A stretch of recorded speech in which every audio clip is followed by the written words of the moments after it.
Pwede bang bahinon ang imong lawas, wa og tuo? Pwede kang pikason, dili. Kusga. Nganong dili man pwede?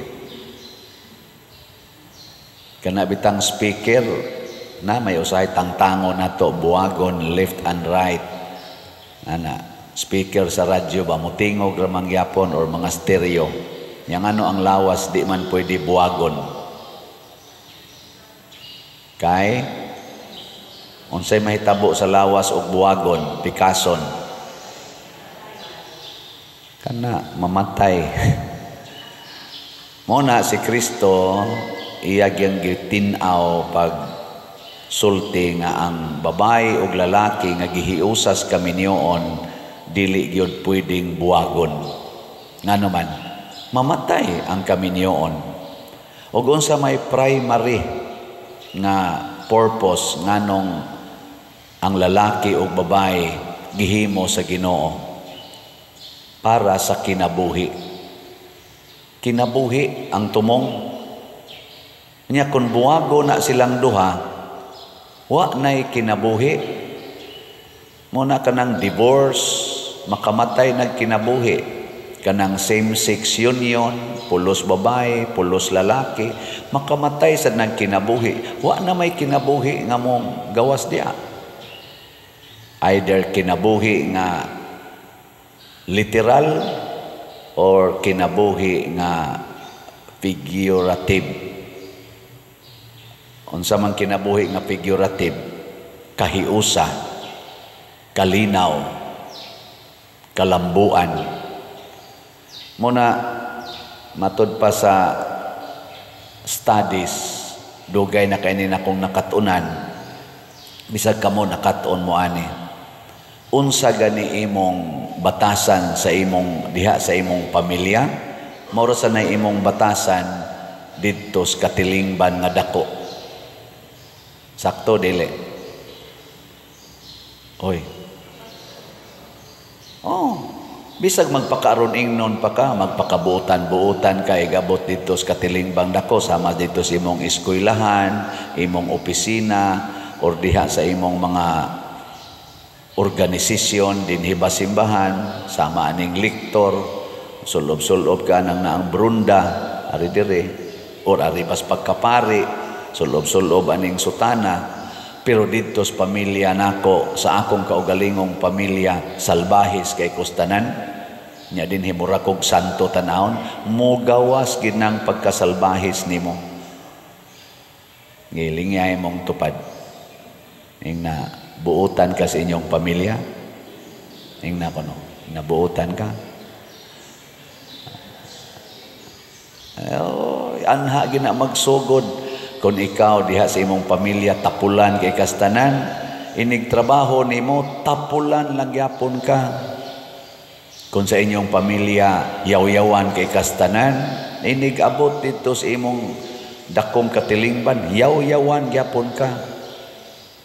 Kung sa inyong pamilya di kay kamo-care sa imong kaubas pamilya, imo pa nang taguon ang mga pagkaon kay ikarigi kaon-kaon, bintahuso kay ka, bintahusa kay kastanan, igabot sa dimos katilingban, bintahusa sa kay kastanan, tikasan sa kayo ka.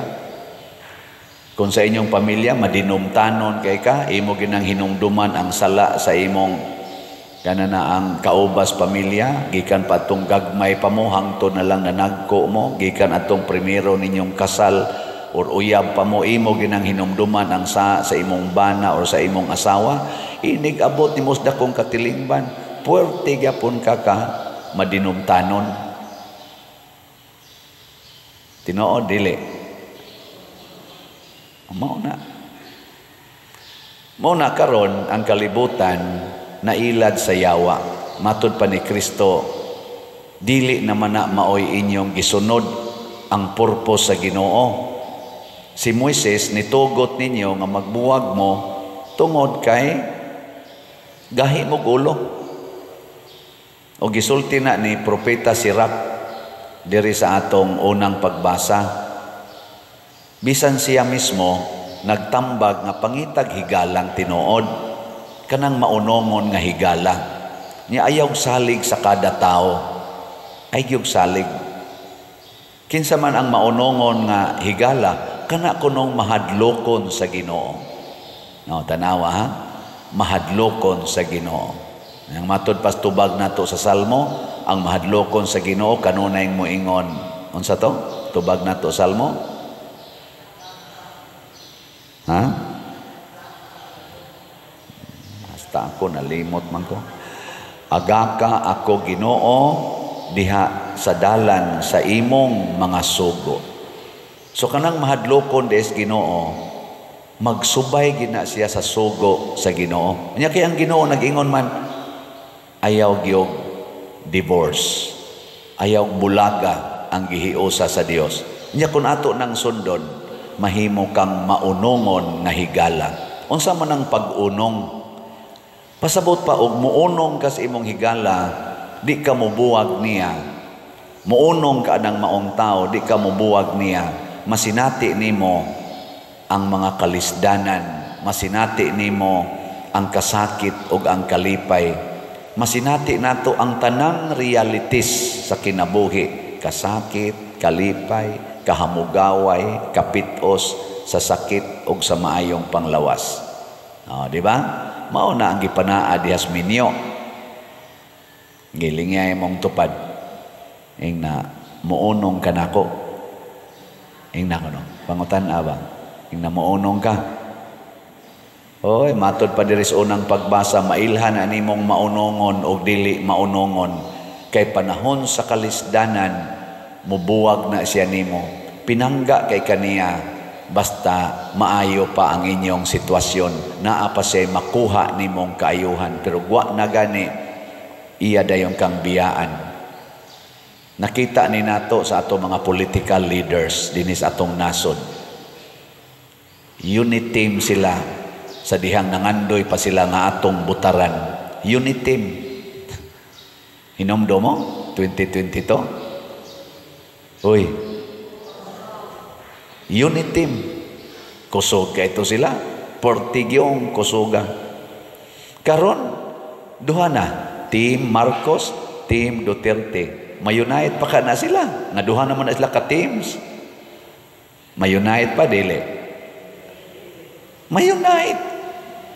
Mayunite. Basta ang Team Marcos, dili manaot sa Team Duterte. O ang Team Duterte, di sad manaot sa Team Marcos. Ang sa manang dili mo daot, kana bang di nimo awayon, dili nimo daog-daogon, dili nimo lisod-lisoron ang maong tao. Ang imo ra gyung sawayon o ang imong i-highlight ang iya ra gyung mga buhat. Kung bati, sawaya. Kung nindot, dayga. Ana, maunay maunongon. Pero di ti ka awayon, di ti ka isalikway. Pero bati kag binuhatan, sawayon ti ka. Kung nindot kag binuhatan, daygon ti ka. O kanang pag-zero karon sa budget sa PhilHealth, unsa man na, daygon o sawayon? Sawayon na nato. Manong gisiro na nimong budget sa PhilHealth? Karon naapatoy gitransfer nga kwarta nga kunuhay sobra sa PhilHealth nga 89 billion. Unya ang na-transfer 60. Nabuta na isyuhag TRO sa Supreme Court tong niadtong pila ka tuig na tong milabay, last year ba to? Wa madayon og transfer ang 29 billion. Karon naay kiha ana nagi-file ang sa to mga kaigsuonan nato, gi-question nganong gi-transfer ang katong kwarta na reserve fund sa PhilHealth. Nag-hearing dito sa korte perti nang sikata karon naa sa atong social media. Nag-hearing. Nakabati mo sa hearing sa Supreme Court? Wa mo kabati? Pastilan wa sa gid mo pananaw mo sa social media naa ang tibuok hearing, 3 hours man siguro na, makita ninyo ang ilang panagtubag-tubag dito. Nasa gipangkutlo lang.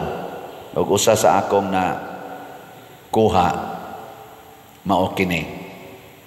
Ningon sila gibalhin ang pondo ngadto sa kuan kay sobra na gidto siya. Kay ang PhilHealth na ay reserve fund nga dili na gyud matandog around mga 500 billion ni adtong record nila sa 2021, year 2021. Na ako no'y mga 400 ba to or 500 billion. Muna gisultis taga ditos nagdipinsa sa PhilHealth. Unya kay ang Supreme Court di ay katong justice nga nag-imbestigar, iya man sang gi-research na man di ay audit sa kuwa man tingal ito nga nagpakita nga niadtong tuig 2021 ang total liability sa PhilHealth, mga bayronon o uban pa mga utang o mga responsibility, basta liability,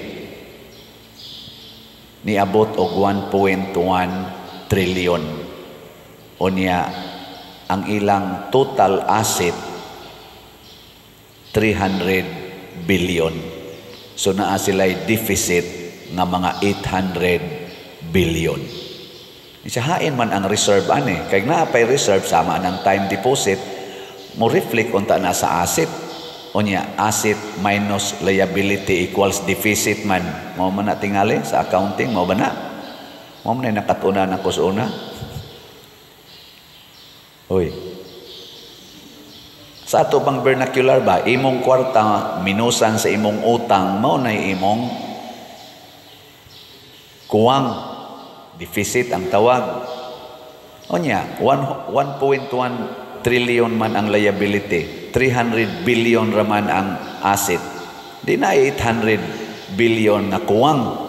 Nganong giingon man nga na ay 500 billion nga reserve fund. Hain man na, where is the money? O nang ipangutana dito. Nganong nahitabo man nga mura ta gilipat-lipat kay naay na naglingkod sa atong gobyerno nga naanad na sila sa ilang pamilya, nga mamintaha sila. Ang ilang pamilya, mga bintahusa, mo na ilang nakatunan. Nitubo siya nga bintahuso or bintahusa, maniguro lang siyang kaugalingon niya, maglipat-lipat siya, aron di masakpan. Naanad na dito sa pamilya. Og atog yung itrace, bisan sa iyang pag-eskwela, mag-cheating na panhouse exam para dako og score. Aron siya gilabaw, mangupya na. Cheating. Ilinga imong tupad. Ingna, pag-eskwela ni mo, waka ka pangupya. Ingna ko. Ingna ba? Mga bintahoso, para lang mo pasar, para lang ma-honor. Niya ang ginikanan sa daan na usahay, kuntis-kuntis o kinsay mabalediktoryan, mohatag sa naog suborno ngadtos mga maestra o sa principal. Ma'am, ibalediktoryan lang akong anak. O, di ay manok ko. Ana, di ay mangga, pila ka kilo. Ana, subornohan ba? Mauna karon naanad sa suborno. Nya karon kining pag zero budget sa PhilHealth, mao gyud rason nganong gisiro man ninyo nga naa may deficit, naa pa may mga bayronon. Nganong gisiro man. O, lain na sa ng kaso na sad. Nganong gisiro ang PhilHealth. Mauna, kini bunga ni sa atong mga leaders na nitubo sa pamilya nga dili mahadlokon sa Ginoo. Ang mahadlokon sa Ginoo nga mga leaders kanang dili mo engage og corruption.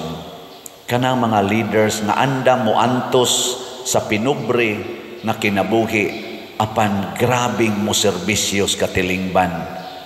Bisag barangay konsihal, bisag barangay tanod, bisan ganing presidentes kapilya, basta kamaong mo unong, kamaong mo antos alang sa kaayuhan sa iyang mga kauban, kana mahadloko nas Ginoo. Naabataroy mapili ana.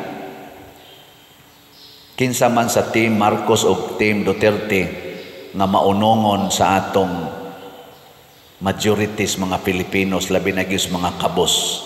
Kinsa man ka nila ani, maunay atong pilion. Kanang atong nakita nga murag wa gyud pagpakabana, siging pamakak, siging kuha anang kwarta. Na maganero nag-analyze akong nakitaan, ngilngig kay nistanan. Ang una niyang gisulti, ang politika sa atong nasod gihimo ng negosyo, business, highest bidder. Ang akong butaran, ang akong sundon, ang akong tagaan sa akong loyalty kadtong dakog ihatag nako. Tinuod na dili. Kamo nalay observe ana. Nya iyang gimension kining impeachment mao nay usas dako kayong business sa mga senador o sa mga congressmen.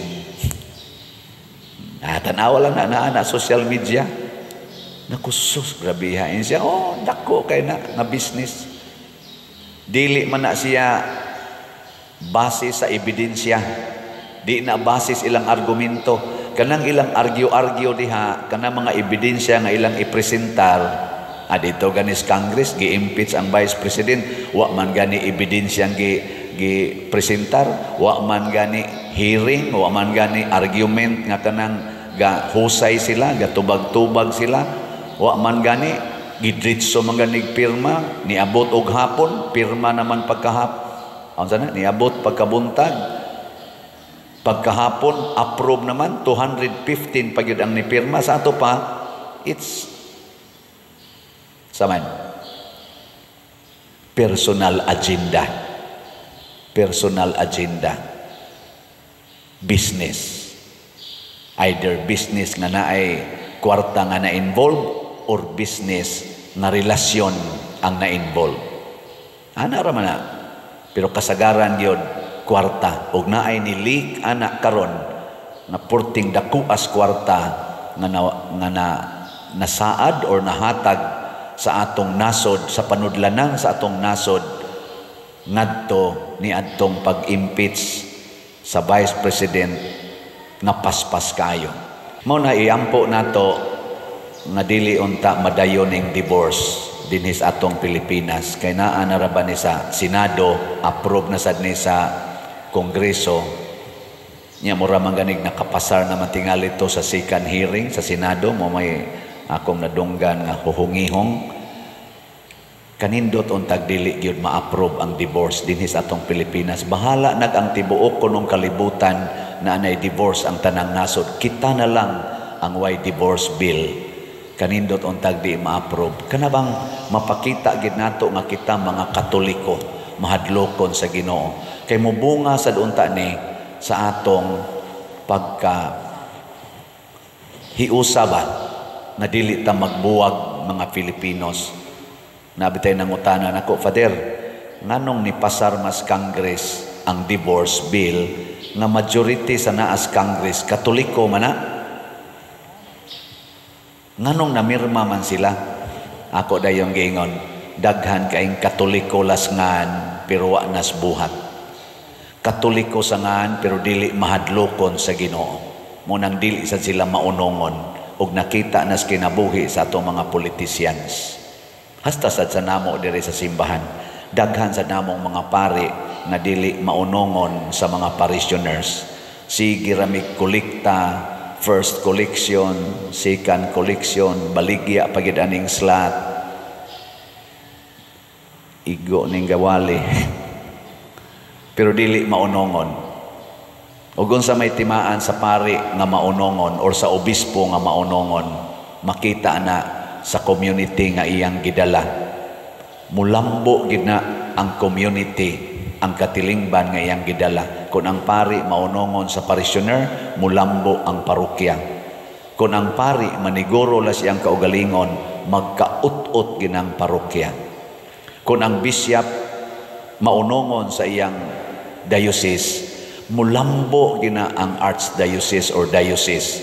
Pero dili gani maunongon, mag-anam ginag kaut-ut ang maong diocese. Mausa na ang simbahan.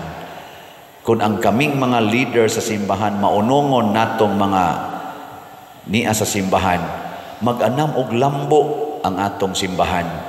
Pero dili na gani may maunongon, maniguro na sa among kaugalingon, mag-anam og kaut-ot, masira ang mga parokya, masira ang mga monasteryo, wa nay bukasyon sa pagkapari o pagkamadre, mag-anam og kaut-ot. Nga naman, kay dili na maunongon.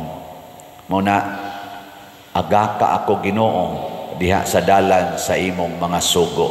Kay mo na'y sikreto sa kalambuan, sa kinabuhi o kabalaan.